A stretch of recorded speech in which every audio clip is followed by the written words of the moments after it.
Once there was a writer who happened to specialize in crafting thought-provoking essays on various subjects.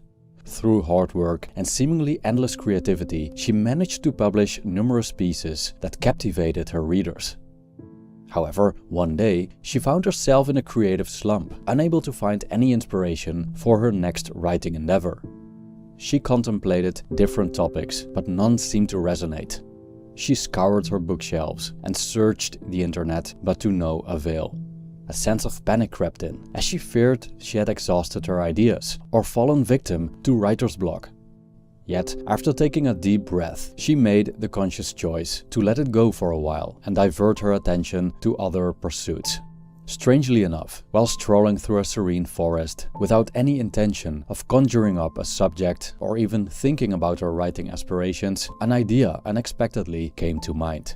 And thus, she came to realize that when she ceased trying so hard, what she was looking for arose effortlessly. The writer experienced a curious paradox. She wanted to be productive, but the more she tried, the less she could. Only when she ceased caring and lifted the enormous pressure of needing to be productive off of her shoulders was she able to write again. So striving and effort do not always get what we want. Moreover, these things can work against us. What's going on here? Author Aldous Huxley first described the law of reverse effect, saying that, and I quote, "The harder we try with a conscious will to do something, the less we shall succeed." End quote. So, could it really be that when we stop consciously trying to succeed, we increase our chances of success? Will results come once we stop caring? This video explores the law of reverse effect, also known as the law of reverse effort.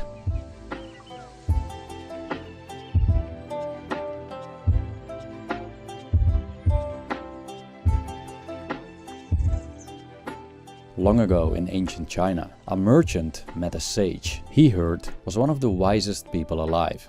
The merchant tried to impress the sage by telling him how much money he had made in his latest trade deal. The sage nodded, but didn't seem too impressed. Then he invited the sage to visit him to see his enormous house and all the riches he had accumulated over the years. But the sage still wasn't impressed. Instead, he asked the merchant why he wants to impress him so much by showing off his stuff. As the merchant didn't understand the question, the sage reminded him of the words of Lao Tzu, saying, "Those who try to outshine others dim their own light.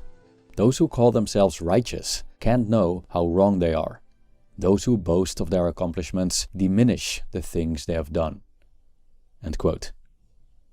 We've been taught accomplishment requires effort. But with many things in life, effort can also be counterproductive. As for the merchant, he wanted to obtain the sage's approval, but the more he tried, the less he could impress him. The sage reminded us that the more we force our accomplishments upon others, the less we shine. If we accomplished so much, why must we continually remind others? People grow suspicious of individuals who need to boast, brag, and take the spotlight as much as possible. What are they trying to prove? Are they compensating for something? It seems that they need to convince the world of their value. Paradoxically, the more we feel we need to convince the world how valuable we are, the less value we believe the world thinks we have, which probably shows. If the merchant hadn't been so eager to impress, he could have let his accomplishments speak for themselves when the moment of their revelation arose, which would also have impressed the sage more. Not just because of the achievements themselves, but also because he doesn't need to brag about them, says something about the merchant's character. That he is humble and secure within himself, and also detached to a certain extent from external objects like wealth and status. So the law of reverse effect struck again. He sabotaged his desired results by caring too much about the sage's opinion. Regarding our psychological well-being, the law of reverse effect also seemed to be at work, as we experience that by trying to control our mental states, we mostly just stand in our own way. In his blog, The Runaway Mind, Professor David Clarke shares how too much effort causes difficulties in overcoming emotional distress. He asks the reader if we ever quote-unquote choked under pressure, for example, during a contest, exam, or job interview. He stated, "You may have spent a long time preparing for this moment. You reminded yourself over and over that you had to do your best. You could feel the intense pressure. All your attention and energy was channeled into your performance. With great effort and determination, you stepped forward, but then disaster struck. You blew it. You messed up and experienced one of the most shameful moments in your life." End quote. According to Clark, this so-called mental control paradox also applies to overcoming emotional distress. Trying too hard to stop negative thinking, for example, often backfires, only increasing our negativity. When we fall prey to the mental control paradox, we experience that the more we try to control our thinking, the less successful we are in doing so, which coincides with the law of reverse effect. Clark points to scientific research showing that humans aren't good at thought suppression as opposed to thought creation. We've explored the experiment of the pink elephant a couple of times on this channel, showing how difficult it is not to think consciously about a pink elephant. So when it comes to mental control, we could say, what you resist persists. Only when we stop trying, when we stop caring about the presence of the thought of a pink elephant in our minds, it eventually disappears. But the law of reverse effect also seems to work the other way around, referring to the story at the beginning of this video. The flow of creativity and mental control often don't mix. Although people are good at generating thoughts, forcing ourselves to evoke a creative solution, idea, or inspiration to progress our creative endeavors further often doesn't work. And the more we try, the less successful we are. The versatile artist and teacher Julia Cameron wrote in her book The Artist's Way, "All too often we try to push, pull, outline, and control our ideas instead of letting them grow organically. The creative process is a process of surrender, not control. Mystery is at the heart of creativity. That and surprise." End quote. We often experience our creativity blooming when we're not asking for it. For example, during a relaxing moment in the shower, during a forest walk, or just before bed. During those moments, when we have ceased caring about it, the idea we were looking for comes forward spontaneously.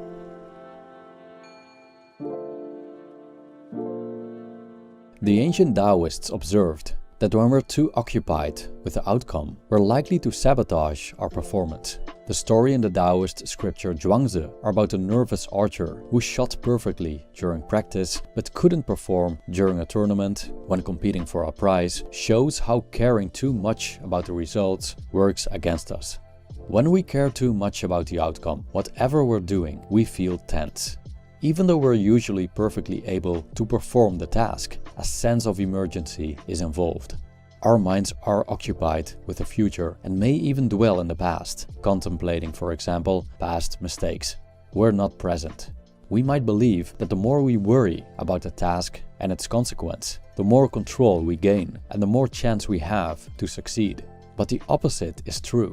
The more we worry, the more we try to control, the more likely our performances will suffer. Here's where the law of reverse effect comes to fruition again. The more we care about achieving success, the more it eludes us. When we care too much about the outcome, we will likely push ourselves in ways that eventually obstruct our progress. The ancient Taoists knew how people could stand in their own way when striving to achieve something. Instead of striving, they proposed Wu Wei, or effortless action. Athlete Christopher Berglund explains in an article on Psychology Today how the state of optimal performance, also known as the zone, paradoxically emerges when we don't strive for it. I quote, "It may seem counterintuitive, but a non-striving mindset, also known as Wu Wei, increases an athlete's chances of getting in the zone, performing effortlessly and winning. The paradox of Wu Wei is that striving less, not trying harder to win at all costs, often generates more success." End quote. When examining the mental state of effortless action, or being in the zone, we discover that this state of being, or state of doing for that matter, is characterized by a lack of discursive thoughts about the past and the future. Even though Wu Wei most likely leads to something we call results, these results are not the focus. The desired results may be in the back of our minds, but our attention is immersed in the task at hand. The task even ceases to be the task, as if the pianist becomes the musical piece, the writer becomes the novel, and the soccer player becomes the game. When there's no worry about one's future achievements or rumination about one's failures in the past, then one's performance won't be disturbed by these thoughts, which, so it seems, enhances it. Hence, we could say that once we stop caring, results come, as in the mental and physical obstacles we lay in place for ourselves as a consequence of caring about the outcome disappear. They don't obstruct pure and responsive action in the present, meaning action that effortlessly interplays with present circumstances. For example, we must be responsive to our environment to drive a car. Everything that happens in the environment is unprecedented and uniquely belongs to that specific moment. There are patterns and generalizations, of course, but when we look at the details, then what's happening on a particular highway, the cars present, the people in those cars, what these people do and think, and how they react is a unique, unprecedented symphony that we cannot cognitively predict. We can only rely on our driving skills and ability to respond well to everything that happens. But instead, our minds tend to try to control the future by creating detailed predictions and then constantly repeating these fantasies and our responses to them.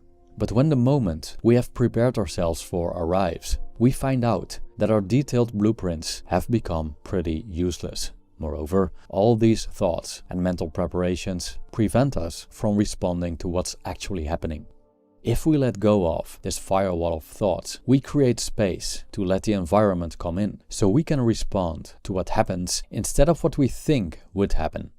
Philosopher Dr. Wei-Lin Chong emphasizes the importance of openness regarding Wu Wei, saying, "No matter if it's about politics, governance, diplomacy, or any other activity, what Zhuangzi calls Wu Wei is this ultimate receptive and responsive way of action, from a crystal clear openness in yourself, one with the breathing of the cosmos."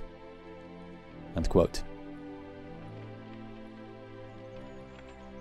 Whether we look at the mental control paradox or the Taoist idea of Wu Wei, these concepts show how our thoughts can stand in our way. The more we care about something, the more we tend to worry and ruminate about it, and the more these thoughts obstruct the ability to act in ways that eventually lead to success, which corresponds with the law of reverse effect. By letting go of worrying about the outcome, it's more likely that we get the outcome we desire. Results don't come by repeatedly thinking about them or desiring them fiercely. They come through actions. And the more we let ourselves be carried away by the desired results, the less we tend to act in ways that contribute to achieving them. Caring too much about the results makes the archer in Zhuangzi's story tremble, a soccer player miss a penalty, and a writer unable to write. Thank you for watching.